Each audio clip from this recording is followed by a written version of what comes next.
ये जानेंगे कि आखिर ये सिबिल स्कोर क्या होता है, इसके क्या फायदे होते हैं, कौन से टाइप का सिबिल स्कोर अच्छा माना जाता है, कौन से टाइप का बुरा माना जाता है, और सबसे इंपॉर्टेंट चीज, अगर आपका सिबिल स्कोर कम हो चुका है तो उसे आप किस तरह से बढ़ा सकते हो जिससे कि आपको काफी ज्यादा फायदा होगा। तो वीडियो काफी काम की होने वाली है, इसीलिए इस वीडियो को पूरा जरूर देखें।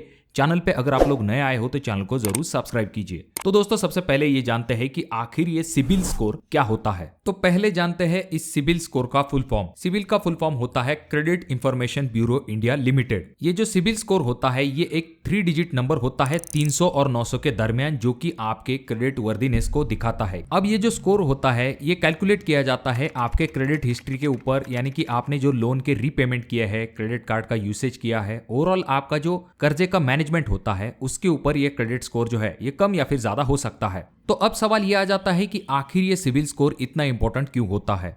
तो इसका सबसे पहला फायदा आ जाता है जो कि है लोन अप्रूवल। बैंक हो या फिर एनबीएफसी हो, आपको लोन देने से पहले, फिर चाहे वो होम लोन हो, कार लोन हो या फिर पर्सनल लोन हो, वो आपका जो सिबिल स्कोर है उसे जरूर चेक करते हैं। ये जो सिबिल स्कोर होता है ये लोन अप्रूवल के लिए बहुत ही इंपॉर्टेंट क्राइटेरिया होता है, जिसके बेसिस पे आपको लोन मिलने में आसानी होती है। उसके बाद अच्छे सिबिल स्कोर का दूसरा सबसे बड़ा फायदा ये होता है कि जिसकी वजह से आपको बहुत ही अच्छे इंटरेस्ट रेट मिलते हैं।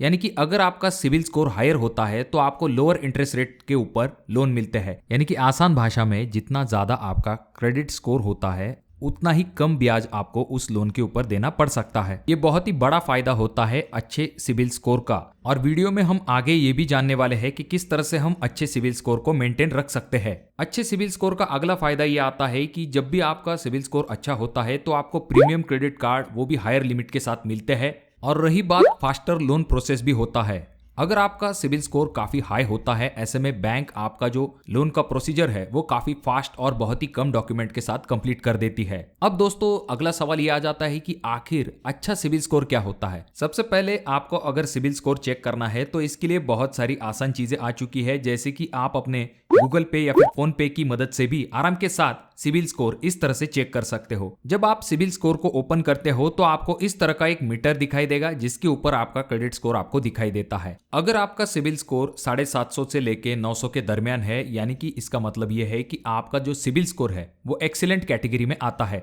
ऐसे में आपको बहुत ही आसानी के साथ लोन मिल जाता है, वो भी आपको कम ब्याज के साथ जितना पॉसिबल हो सकता है, और बहुत ही अच्छे टर्म एंड कंडीशन के साथ आपको लोन मिल जाता है। अब अगर आपका क्रेडिट स्कोर 650 से लेके 749 के दरमियान है तो वो गुड कैटेगरी में आता है। ऐसे में आपको लोन अप्रूव हो जाएगा, वो भी मॉडरेट इंटरेस्ट रेट के साथ।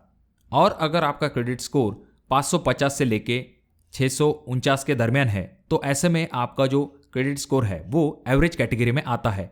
इसमें आपको लोन अप्रूव होना थोड़ा सा डिफिकल्ट होता है, और यहाँ पर नुकसान ये भी होता है कि आपको हायर इंटरेस्ट रेट देना पड़ सकता है, यानी कि ज्यादा ब्याज आपको देना पड़ सकता है अगर आपका लोन अप्रूव हो जाता है ऐसे समय में। और रही बात, अगर आपका सिबिल स्कोर 550 से भी कम है तो ये पुअर कैटेगरी में आता है, जिसमें कि बहुत ही कम चांसेस होते हैं आपको लोन अप्रूव होने के। तो 550 से अगर कम सिबिल स्कोर है तो ये काफी खराब माना जाता है। आगे बढ़ने से पहले कमेंट बॉक्स में कमेंट जरूर कीजिए कि फिलहाल आपका सिबिल स्कोर कितना है। अब हमें ये तो पता चल गया कि अच्छा सिबिल स्कोर होना काफी ज्यादा जरूरी है, इसके बहुत सारे फायदे होते हैं। अब ये जानते हैं कि इस सिबिल स्कोर को हम किस तरह से बढ़ा सकते हैं। यानी कि अगर आपका सिबिल स्कोर कम है तो अगर वो ज्यादा हो जाता है तो आपको भी वो बेनिफिट मिल सकते हैं। तो इसके लिए आपको सबसे पहली चीज तो ये करनी है कि जो कोई भी आपके लोन के ईएमआई है या फिर आपके क्रेडिट कार्ड बिल है, उन्हें आपको टाइम पे करना है। जितना ज्यादा आप डिले करते जाओगे पेमेंट में, उतना ही इफेक्ट आपके स्कोर पे पड़ता है और आपका स्कोर जो है वो कम होने लगता है। इसीलिए आपको ये जरूर ध्यान में रखना है कि जो कोई भी आपकी ईएमआई है लोन की, उसे आपको टाइम पे ही पे करना है, फिर चाहे वो क्रेडिट कार्ड का बिल क्यों ना हो। और क्रेडिट कार्ड का बिल अगर आप लेट करते हो तो उससे आपको पेनल्टी भी पड़ती है और आपका जो क्रेडिट स्कोर है वो भी खराब हो जाता है। उसके बाद दूसरा इंपॉर्टेंट पॉइंट आपको ध्यान में ये रखना है कि आपको आपका जो क्रेडिट यूटिलाइजेशन है उसे लो मेंटेन रखना है। अब एग्जाम्पल के लिए, अगर आपके क्रेडिट कार्ड का लिमिट 1 लाख तक का है तो आपको ऐसा नहीं करना है कि उस क्रेडिट कार्ड से 50,000 या फिर 70,000 या फिर 80,000 90,000 रुपए तक खर्च कर देना है। आपको हमेशा ये ध्यान में रखना है कि आपका जो क्रेडिट लिमिट है उसके 30 से लेकर 40% तक ही आपको स्पेंड करना है। यानी कि 1 लाख तक का अगर आपको लिमिट है तो आपको 30,000 से लेकर 40,000 रुपए तक ही स्पेंड करना है। जितना पॉसिबल हो सकता है उतना आपको 30,000 के अंदर ही आपको उस क्रेडिट कार्ड से स्पेंड करना है।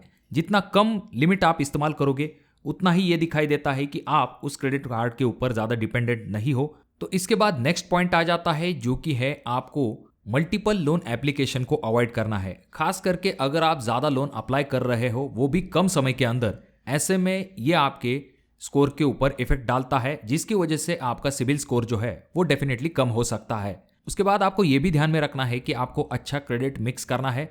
अगर आपके पास कुछ सिक्योर्ड लोन है जैसे कि होम लोन, कार लोन, उसके साथ में कुछ अनसिक्योर्ड लोन होते हैं जैसे कि पर्सनल लोन हुआ, आपका क्रेडिट कार्ड लोन, तो इसकी वजह से भी आपका क्रेडिट स्कोर जो है वो अच्छा रहने में मदद मिल सकती है। उसके बाद आपको ये भी ध्यान में रखना है कि सिबिल स्कोर आपको रेगुलरली चेक कर लेना चाहिए। बहुत सारे लोग ये कहते हैं कि बार बार अगर हम सिबिल स्कोर चेक करते हैं इसकी वजह से हमारे सिबिल स्कोर के ऊपर इफेक्ट आ सकता है, हमारा सिबिल स्कोर जो है वो कम हो सकता है। देखिए दोस्तों, हर रोज चेक करने की जरूरत नहीं है, पर आपको कभी कभार 1-1.5 महीने बाद ये जरूर चेक कर लेना चाहिए कि आखिर आपका सिबिल स्कोर क्या है। कभी कभी एरर की वजह से या फिर किसी गलत इंफॉर्मेशन की वजह से आपका सिबिल स्कोर जो है उसके ऊपर इफेक्ट हो सकता है। भले ही आप सभी चीजें करेक्टली कर रहे हो, फिर भी अगर आपके सिबिल स्कोर के ऊपर कोई इफेक्ट होता है तो ये आपको जरूर चेक कर लेना चाहिए। इसके बाद में आपको ये ध्यान में रखना है कि आपको जो लोन है उसे डिफॉल्ट नहीं करना है। अगर आप अपने लोन का भुगतान नहीं करोगे या फिर आप जो है अपने लोन का डायरेक्टली सेटलमेंट कर दोगे, ऐसे दोनों ही कंडीशन में आपका जो सिबिल स्कोर है वो डायरेक्टली रिड्यूस हो जाएगा बहुत ही ड्रास्टिकली।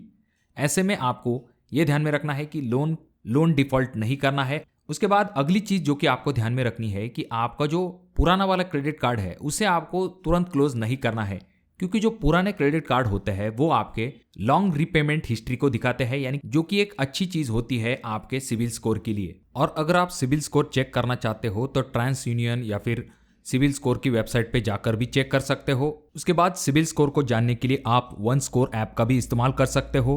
अब भले ही आपका सिबिल स्कोर कम है, अगर आप इन स्टेप को धीरे धीरे अप्लाई करोगे ऐसे में आपका सिबिल स्कोर आगे चल के बढ़ने में काफी ज्यादा मदद होगी। तो दोस्तों, इन बातों का जरूर ध्यान रखिए और अगर आपके कोई सवाल है तो कमेंट बॉक्स में कमेंट जरूर कीजिए। वीडियो अच्छा लगा हो तो अपने दोस्तों के साथ जरूर शेयर कीजिए, या फिर अगर आप किसी पर्टिकुलर टॉपिक के बारे में जानना चाहते हो तो उसके बारे में कमेंट करना ना भूले। अगर टॉपिक इंटरेस्टिंग हुआ तो उसके ऊपर मैं वीडियो बनाने की जरूर कोशिश करूंगा।